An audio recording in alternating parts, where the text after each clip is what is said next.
এই লোকটি প্রতিদিন মানুষের বাড়িতে ঢোকে, কিন্তু কিছু চুরি করে না, বরং তাদের পারিবারিক ছবি খোঁজে এবং তার সাথে একটি সেলফি তোলে।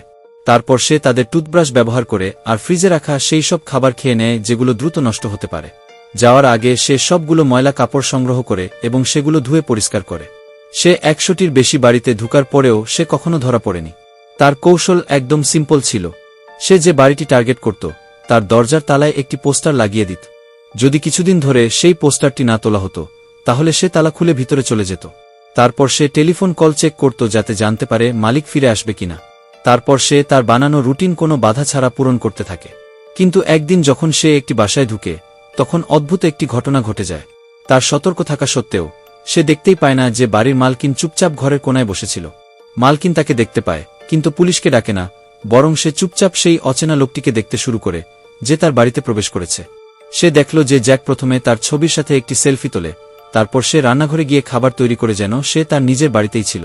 খাওয়ার পর জ্যাক বাড়ির সমস্ত ময়লা কাপড় এবং জুতো সংগ্রহ করে এবং বাথরুমে গিয়ে ভালোভাবে সেগুলি ধোয়া শুরু করে।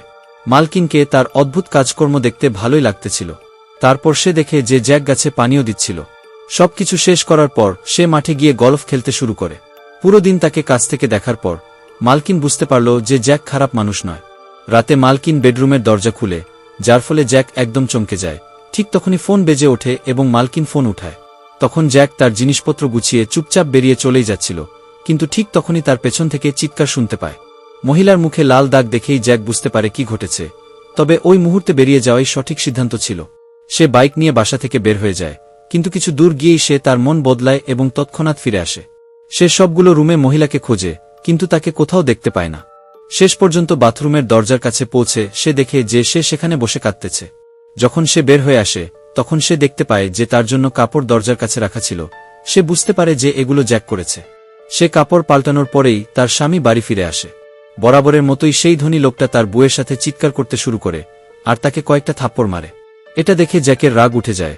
সে একটি গলফ ক্লাব নিয়ে সেখানে দাঁড়িয়ে থাকে। তখন আওয়াজ শুনে তার স্বামী যখনই বাইরে আসে এবং পুলিশ ডাকতে শুরু করে, কিন্তু তখন জ্যাক লোকটিকে এমনভাবে আঘাত করে যে সে আর উঠতে পারে না।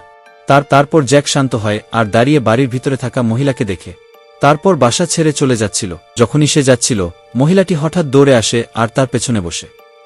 কোনো কথা না বলে জ্যাক তার বাইক চালাতে শুরু করে। এরপর থেকে মহিলাটি জ্যাকের সাথে বিভিন্ন বাড়িতে পোস্টার লাগাতে শুরু করে। যখন তারা কোনো বাড়িতে ঢুকত জ্যাক ভাঙা জিনিসপত্র ঠিক করত আর মহিলাটি ময়লা কাপড় ধুতে শুরু করত। যখন জ্যাক তার স্মৃতির ছবি তুলত তখন মহিলাটিও চুপচাপ তার সাথে যোগ দিত। এক রাতে যখন এক দম্পতি হঠাৎ বাড়িতে ফিরে আসে তাদের কিছু অদ্ভুত লাগে। তাদের মনে হয় কেউ তাদের বেডরুমে ঢুকেছে।